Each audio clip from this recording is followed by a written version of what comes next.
Hello viewers, welcome to my channel. तो आप यहाँ पे देख रहे हैं ये ऑल ओवर सूट है। ये कुर्ते का है और ये जो प्लेन फैब्रिक दिया हुआ है नीचे का है। तो मैं इसकी कटिंग करूँगी। तो सबसे पहले मैं पैंट की कटिंग करूँगी और पैंट में मुझे लाइनिंग लगाना है। तो ये क्योंकि जो फैब्रिक है पैंट का वो काफ़ी सॉफ्ट है और इसी से हमें लाइनिंग वाली पैंट बनानी है। तो चलिए ये कुर्ते के कपड़े को साइड करते हैं और पैंट की कटिंग करते हैं। तो इसके लिए मैंने 2 मीटर लाइनिंग लिया है और इसका मेज़रमेंट आपके स्क्रीन पे है और इसी मेज़रमेंट के अकॉर्डिंग हमें पैंट की कटिंग करनी है। तो यहाँ मैंने सबसे पहले कपड़े को डबल फोल्ड कर लिया है और 1 इंच बाहर निकालते हुए पैंट का लेंथ लिया है। इस पैंट में हमें पूरे में इलास्टिक लगानी है और इसकी इलास्टिक लगाने के लिए मैं अलग से पट्टी लगाऊंगी। तो यहाँ पे देखिए हमारे मेज़रमेंट में 35 इंच लेंथ था। तो यहाँ मैंने 35 इंच पे मार्क कर दिया है और नीचे फोल्डिंग के लिए हमने 3 इंच पे मार्क कर दिया है। अब ऊपर से इसी तरह से 1 इंच मेजरिंग टेप निकालते हुए हमें आसन के लेंथ की मार्किंग करनी है। तो आसन की लेंथ की मार्किंग करने के लिए आप हिप मेज़रमेंट को 4 से डिवाइड करें और 4 से डिवाइड करने के बाद उसमें आप 1.5 इंच ऐड कर दें। मैंने यहाँ 1.5 इंच ऐड किया है, आप 2 इंच भी ऐड कर सकते हैं। तो यहाँ पे इस तरह से मैंने तीनों लाइन को मार्क कर दिया, आसन, लेंथ और फोल्डिंग के लिए। अब ये तीनों लाइन को सीधा कर देना है और सीधा करने के बाद यहाँ मैं साइड से हाफ इंच पे मार्क कर रही हूँ क्योंकि हाफ इंच पे जो एक किनारा है तो किनारा पे मार्क करने के बाद उसकी मार्किंग के बाद से ही सारी मैं मेज़रमेंट करूँगी। तो यहाँ मैंने ऊपर से नीचे तक इस तरह से निशान लगा दिया। तब यहाँ पे हमने जहाँ पे आसन का लेंथ लगाया वहाँ से ही हमें थाई मेज़रमेंट करना है। तो यहाँ पे देखिए हमारे थाई मेज़रमेंट 22 है और 22 में मैंने 3 इंच लूजिंग डाला है, लाइनिंग वाला इसलिए मैंने 3 इंच लूजिंग डाला है। आप 2.5 इंच भी डाल सकते हैं। और फिर 25 हुआ, 25 का आधा मैंने 12.5 पे मार्क किया और उस पर 1.5 इंच पीछे एक मार्क निशान लगाया है और उसी 1.5 इंच पीछे से मैंने ऊपर तक सीधे लाइन खींच दिया है और यहाँ पे आसन की गुलाई दे दी है। अब किसी मेज़रमेंट में इसी तरह से करें। तो ये आसन की गुलाई डल चुकी है। अब नीचे यहाँ मोहरी की तरफ हमें 1.5 इंच पे मार्क करना है और हमने जितना भी मोहरी की गुलाई बॉटम राउंड लिया है उसका आधा करना है। तो हमारे मेज़रमेंट में बॉटम राउंड 14 है तो 14 का आधा मैंने यहाँ पे 7 इंच पे मार्क कर दिया और 7 इंच पे मार्क करने के बाद इस निशान को अपने आसन पे मैंने जहाँ निशान लगाया था 12.5 उससे इसे सेब पट्टी से दोनों को इस तरह से मिला देना है। इस पॉइंट को दोनों को सेब पट्टी को इस तरह से रखते हुए आप मिला लें आपस में।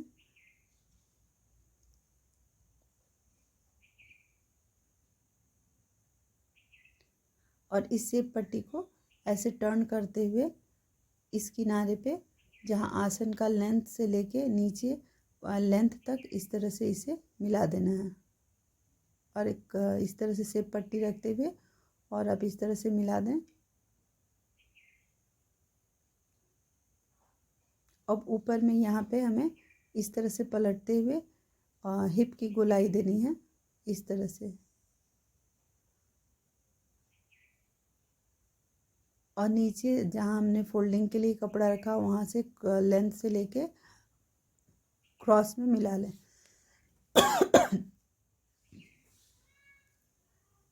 तो ये फ्रंट पार्ट की मार्किंग कंप्लीट हो गई है। अब इसकी कटिंग कर लेते हैं। अब बैक पार्ट की मार्किंग करने के लिए कपड़े को इस तरह से टर्न कर लेना है और ये जो एज वाला हिस्सा है अपने तरफ रखना है। उसमें मैंने पहले से ही हाफ इंच मार्किंग करके पूरे में निशान बना लिया है इस तरह से। अब इसमें ऊपर से हमें क्या करना है 1.5 इंच पे निशान लगाना है क्योंकि हमारा जो बैक होगा वो मैं 1.5 इंच उठा के कट करी हूँ। ये 40 साइज़ हिप 40 साइज़ के लिए तो यहाँ मैं 1.5 इंच कर रही हूँ। यदि बड़े साइज़ का हो तो ये 2 इंच 2.5 इंच भी कर सकते हैं। तो यहाँ मैंने 1.5 इंच पे निशान लगा के उसे सीधा कर लिया और नीचे यहाँ पे हमें यहाँ पे भी हमें 1.5 इंच पे निशान लगाना है क्योंकि हमारी पैंट की जो कटिंग हो तो बिल्कुल सीधी हो कि सिलने के बाद हमारा पैंट घूमे ना। तो यहाँ देखिए मैंने यहाँ पे भी 1.5 इंच पे मार्क कर रही हूँ। ये इसीलिए करते हैं कि जब पैंट सिले तो हमारा पैंट घूमे ना, बिल्कुल सीधा रहे। ये कपड़ा काफ़ी सॉफ्ट है तो इसको सेट करना थोड़ा सा मुश्किल हो रहा है। तो आप भी यदि कपड़ा सॉफ्ट हो तो थोड़ा आराम आराम से इसी तरह से सेट करें।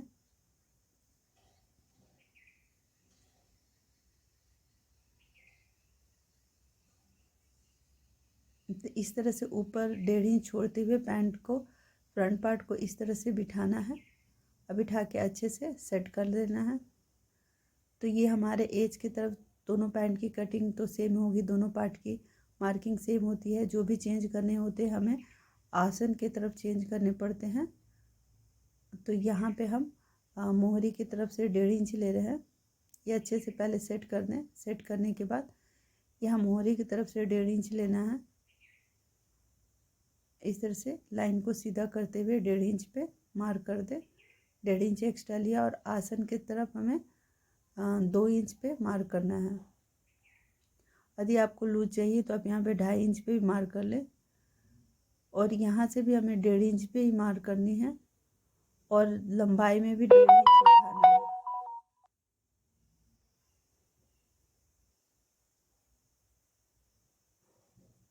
अब स्केल से इस लाइन को नीचे की तरफ से इस तरह से दोनों लाइन को मिलाते हुए क्रॉस में निशान बना लें।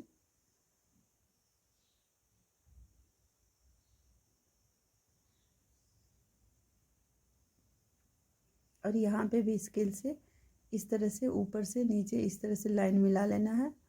और मिलाने के बाद यह आसन की गोलाई दे देनी है।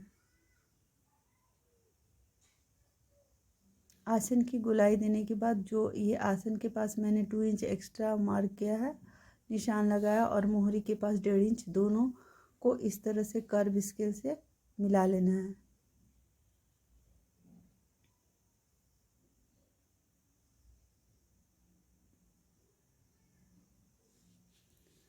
पूरा नीचे तक आप निशान बना लें। और अब देखिए ये इसकी मार्किंग कंप्लीट हो गई है। तो इस साइड से दोनों की कटिंग सेम रहेगी, तो इसको इक्वल ही रहेगी। तो इसकी कटिंग कर लेते हैं पहले।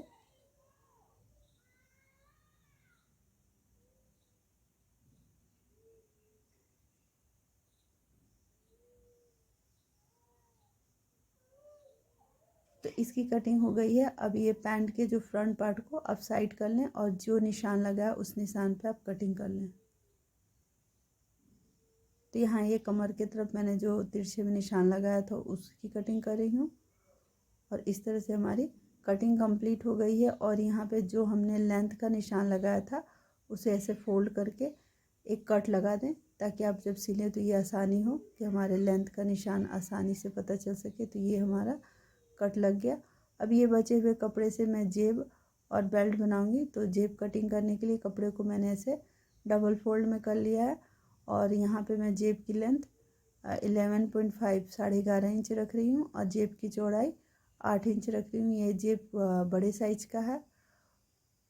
तो इस तरह से मैंने यहाँ देखिए 11.5 इंच पे लेंथ किया और चौड़ाई 8 इंच पे ऐसे मार्क कर दिया है।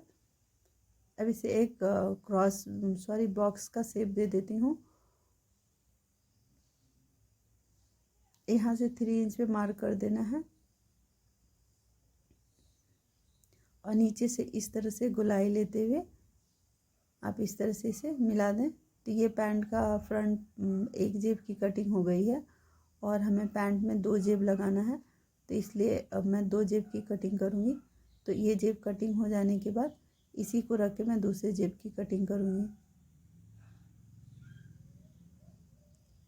तो ये जेब की कटिंग हो गई है और इसके सेंटर में नॉचेस ज़रूर लगा लें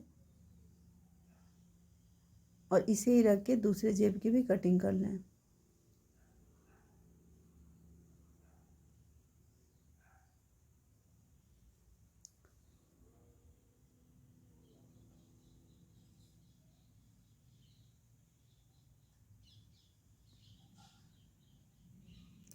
तो यहाँ मैंने दोनों जेब की कटिंग कर ली है। अब चलिए इसकी स्टिचिंग करते हैं।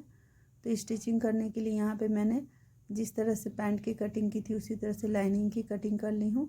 और यहाँ पे मैं देखिए 2 लेयर लाइनिंग लगाई हूँ। 2 लेयर लाइनिंग है और उसी तरह 2 लेयर कपड़ा है। और इस तरह से कपड़े के ऊपर लाइनिंग को रखते हुए क्रॉच एरिया है जो आसन का एरिया है उसमें मैं 1/2 इंच पे मार्क करके पूरे राउंड में सिलाई लगा रही हूँ। और इस तरह से हमें फ्रंट एंड बैक दोनों में ही इसी तरह से सिलाई लगानी है।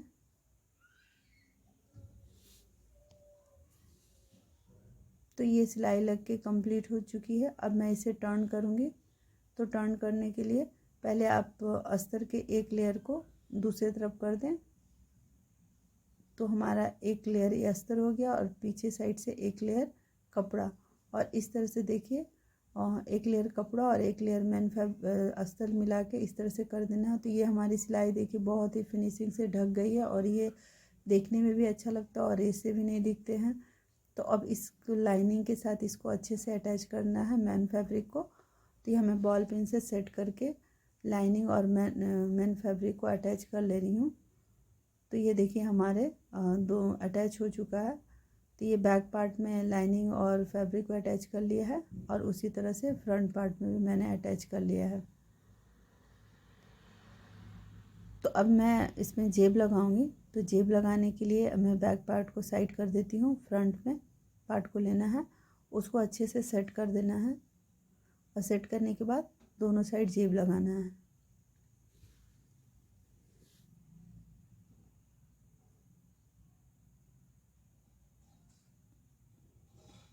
तो यहाँ पे मैंने फ्रंट पार्ट को अच्छे से सेट कर लिया है और जेब को देखिए इस तरह से रखना है।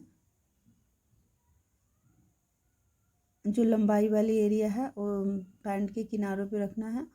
और यहाँ हमने जेब ओपन के लिए 6 इंच रखा है, क्योंकि जिससे हमारा जेब में आराम से हाथ जा सके। और इसकी चौड़ाई मैंने यहाँ से 2 इंच लिया है। तो इसे आप क्रॉस में भी मिला दें। यहाँ पे मैं राउंड में मिला रही हूँ, अपनी इच्छा अनुसार आप इसे क्रॉस में भी मिला सकते हैं।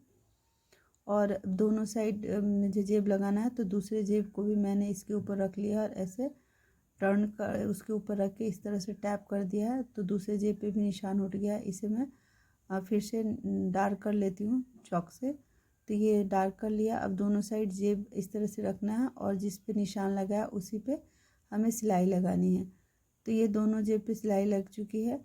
तो अभी यहाँ पे हमें 2 पॉइंट की मार्जिन छोड़ते हुए जिस तरह से जेब की सिलाई लगी उसी तरह से हमें कटिंग कर लेनी है और कटिंग करने के बाद उसमें नॉचेस लगा लेने हैं। नॉचेस लगा के कपड़े को टर्न कर देना है और टर्न करने के बाद हाथ से अच्छे से प्रेस करके कपड़े को फोल्ड कर लेना है।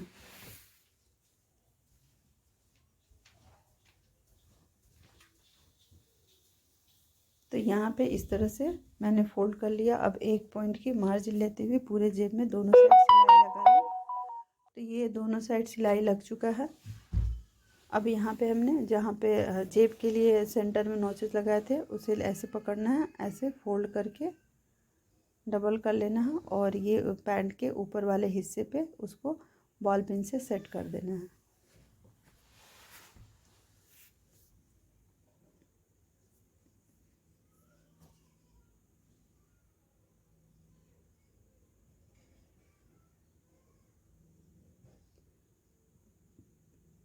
अब यहाँ पे भी इसी तरह से डबल करना है और जेब में सिलाई करना है। तो जेब में पहले मैं सीधे साइड सिलाई करूँगी, फिर पलट के उल्टे साइड सिलाई करूँगी, कुछ इस प्रकार से।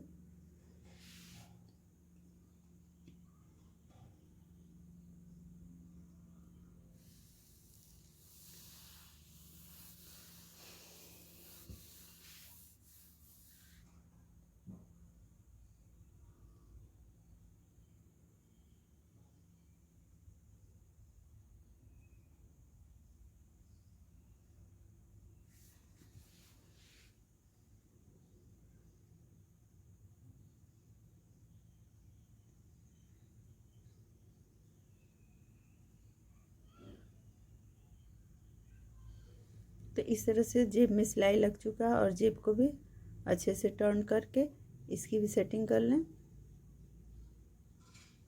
और जो भी एक्स्ट्रा कपड़ा हो उसे आप इक्वल कर ले। तो यहाँ पे ऐसे मैंने सेट कर लिया। सेट करके एक बॉल पिन लगा के उसे फिक्स कर ले रही हूँ। उस पर एक सिलाई लगा देनी है और जो भी एक्स्ट्रा कपड़ा है उसे कट करके निकाल देना है।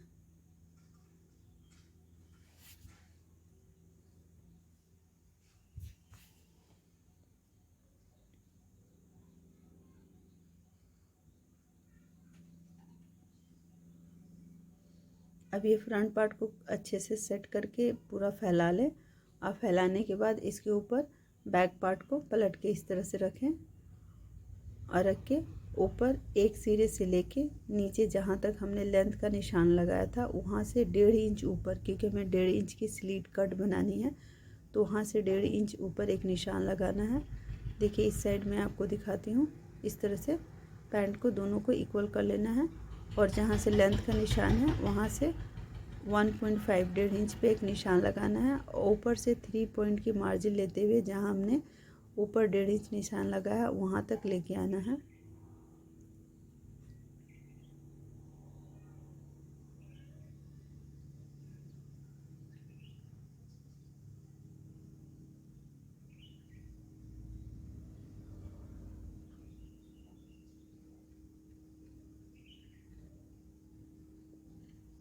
तो हमने जहाँ पे 1.5 इंच पे निशान लगाया था वहाँ पे लाते हुए ऐसे रोक दें मशीन को, नीडल अंदर ही रखें, फिर ऐसे टर्न करके दोबारा फिर से सिलाई लगा दें। तो यहाँ पे जिस तरह हमने लेंथ के निशान से ऊपर 1.5 इंच पे निशान लगाया था उसी तरह से नीचे भी हमें 1.5 इंच पे निशान लगाना। आपको जितना लंबा स्लीट बनाना है उसी के अकॉर्डिंग आपको ये निशान लगाना है सेंटर से। तो यहाँ मैं 1.5 इंच की स्लीट बना रही हूँ तो 1.5 इंच ही रखा है। यदि आप 2 इंच के बनाना चाहते हैं तो 2 इंच का इसी तरह से सेंटर से दोनों तरफ आप निशान बना लें। तो यहाँ पे भी 1.5 इंच का निशान बना लिया और यहाँ इस किनारे से सिलाई करते हुए जहाँ पे निशान लगाया है 1.5 इंच नीचे उतने ही दूर तक सिलाई लगानी है। कपड़े को ऐसे सेंटर से ऐसे फोल्ड कर लेना है, फिर एक कट लगा देना है और कट लगाने के बाद इस तरह से दोनों सिलाई को सेंटर में ऐसे मिलाते हुए ऐसे कर लें, ऐसे पलट के, और जहाँ से हमने लेंथ का निशान लगाया था वहाँ तक हमें सिलाई करनी है, पूरी नहीं आधे में ही सिलाई करनी है। और सिलाई करते समय ये ध्यान देना है कि सिलाई के ऊपर सिलाई ना चढ़े और ना ही गैप रहे, तो ये थोड़ा सा ध्यान से करें। और दूसरी साइड भी फिर पलट के उसी तरह से हमें सिलाई लगा लेनी है। तो ये स्लीट बनाने का बहुत ही अच्छा तरीका है, ये बहुत ही फिनिशिंग और लुक देता है। तो यदि आपको ये नहीं समझ में आता तो आप इस बहुत ही डिटेल में इसका वीडियो मेरे चैनल पे है, तो आप देख सकते हैं, वहाँ आप ज़रूर समझ पाएंगे। तो इस तरह से ऐसे टर्न कर लेना है और टर्न करके देखिए ये हमारे फोल्ड मोहरी की जितनी फोल्डिंग का निशान लगाया था इस साइड हमें थोड़ा सा बाहर की ओर निशान लगाना। और ये बाहर की ओर निशान इसलिए लगाना है कि जो पैंट हमारी उड़ती है टांगों के बीच से तो अच्छा नहीं लगता, तो इसलिए इस तरह से आपको एक्स्ट्रा लेके कपड़े को फोल्ड करना है। तो इस तरह से देखिए मैंने ऐसे फोल्ड कर दिया और फोल्ड करके एज पे सिलाई लगानी है और दूसरे साइड भी आपको इसी तरह से मोहरी बना के कंप्लीट कर लेनी है। तो ये मैंने दोनों साइड सिलाई लगा के मोहरी बना दिया है।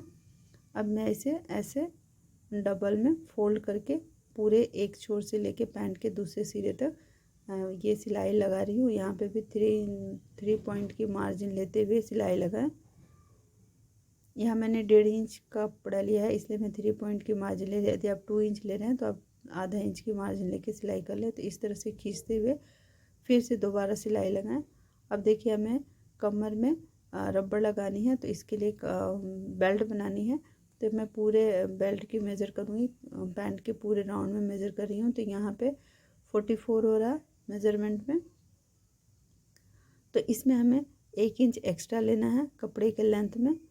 तो ये कपड़ा मैंने सीधे एक तरफ से इस तरह से रख लिया, तो लेंथ में ये 45 लूँगी और इसकी चौड़ाई में डबल में 3.5 इंच लूँगी, क्योंकि हमें 1.25 इंच का रबड़ लगाना है। आप 3 इंच भी लेंगे तो हो जाएगा, लेकिन मैं यहाँ पे 3.5 इंच ले रही हूँ।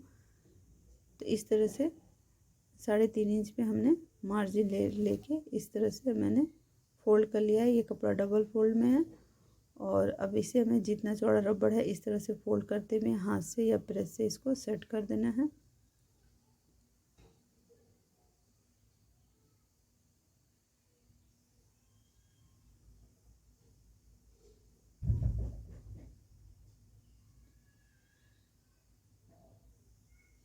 तो ये अच्छे से सेट हो गया है। अब ये जो एक्स्ट्रा है वो हमारी सिलाई में जाएगी। और सिलाई मार्जिन है। तो इस तरह से मैं इस कपड़े को डबल फोल्ड कर लेना है और आधे इंच की मार्जिन लेते हुए सिलाई करनी है। तो ये सिलाई हमें बीच में थोड़ा सा गैप छोड़ना है और पूरे में सिलाई करनी है। तो ये इस तरह से करनी है सिलाई, जिस तरह से सलवार में आप नाड़ा लगाने के लिए सिलाई करते हैं उसी तरह से करनी है, क्योंकि हम पैंट में रबड़ और नाड़ा दोनों ही लगाएंगे।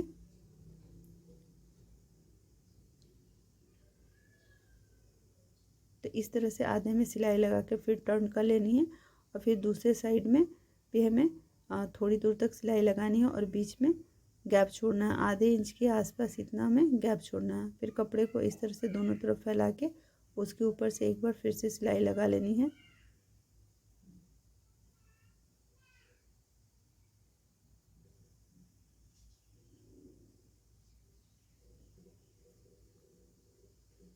तो ये हमारे पूरे राउंड में 44 इंच का बेल्ट तैयार हो चुका है। अब पैंट को लेना है, पैंट के उल्टे साइड इस बेल्ट को रखना है और एक बेल्ट को ऐसे रखते हुए पूरे राउंड में मैं सिलाई लगा लेनी है। तो ये पूरे राउंड में आप देख सकते हैं सिलाई लग चुकी है और सिलाई लगने के बाद इस तरह से टर्न करके इसको सिलाई को ढकते हुए फिर से हमें बेल्ट को फोल्ड करके सिलाई लगानी है। सिलाई को एक छोर से लाके और दूसरे छोर पे 1.5 इंच तक हमें छोड़ देना है कि हमें इलास्टिक उसमें लगानी है। तो इसलिए हमें 1.5 इंच तक सिलाई नहीं लगानी है। तो यहाँ पे मैं बॉल पिन से सेट करके और पूरे राउंड में इस तरह से लगा रही हूँ बेल्ट। और ये लास्ट में यहाँ पे मैंने 1.5 इंच छोड़ दिया है कि मैं इलास्टिक लगा सकूँ आराम से। तो देखिए वेस्ट मेजरमेंट हमारे मेजरमेंट में 34 था, तो उसमें 6 इंच कम करके इलास्टिक लगाना है। तो यदि इलास्टिक काफ़ी स्ट्रेचेबल हो तो आप 7 इंच कम कर दें। तो यहाँ पे मैं 34 है वेस्ट साइज, तो मैं 28 इंच रबड़ का लेंथ ले रही हूँ, उसमें 1 इंच एक्स्ट्रा ले रही हूँ जो रबड़ एक के ऊपर एक रख के सिलाई करेंगे उसके लिए। तो यहाँ पे मैंने 29 इंच का इलास्टिक ले लिया है और उसे एक पिन से लगा के जहाँ मैंने 1.5 इंच का गैप रखा था वहाँ से मैं इलास्टिक लगाऊंगी।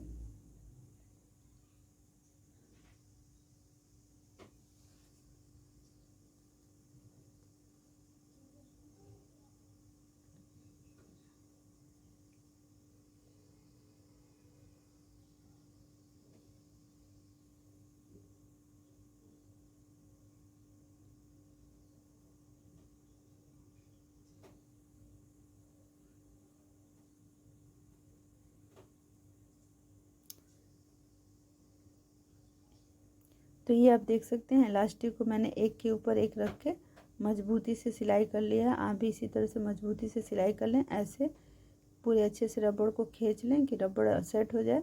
और जो गैप था, जो खुला एरिया था, जो मैंने 1.5 इंच खुला रखा था उसको सिल के बंद कर दें। अब बंद करने के बाद फिर से रबड़ को अच्छे से खींचे कि जो चुनट्टे हो इक्वल हो जाए।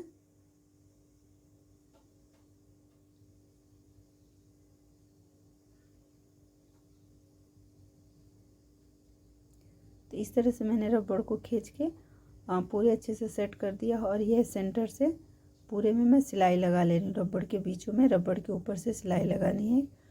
तो इस तरह से मैं दोनों साइड से हाथ से खींचना है।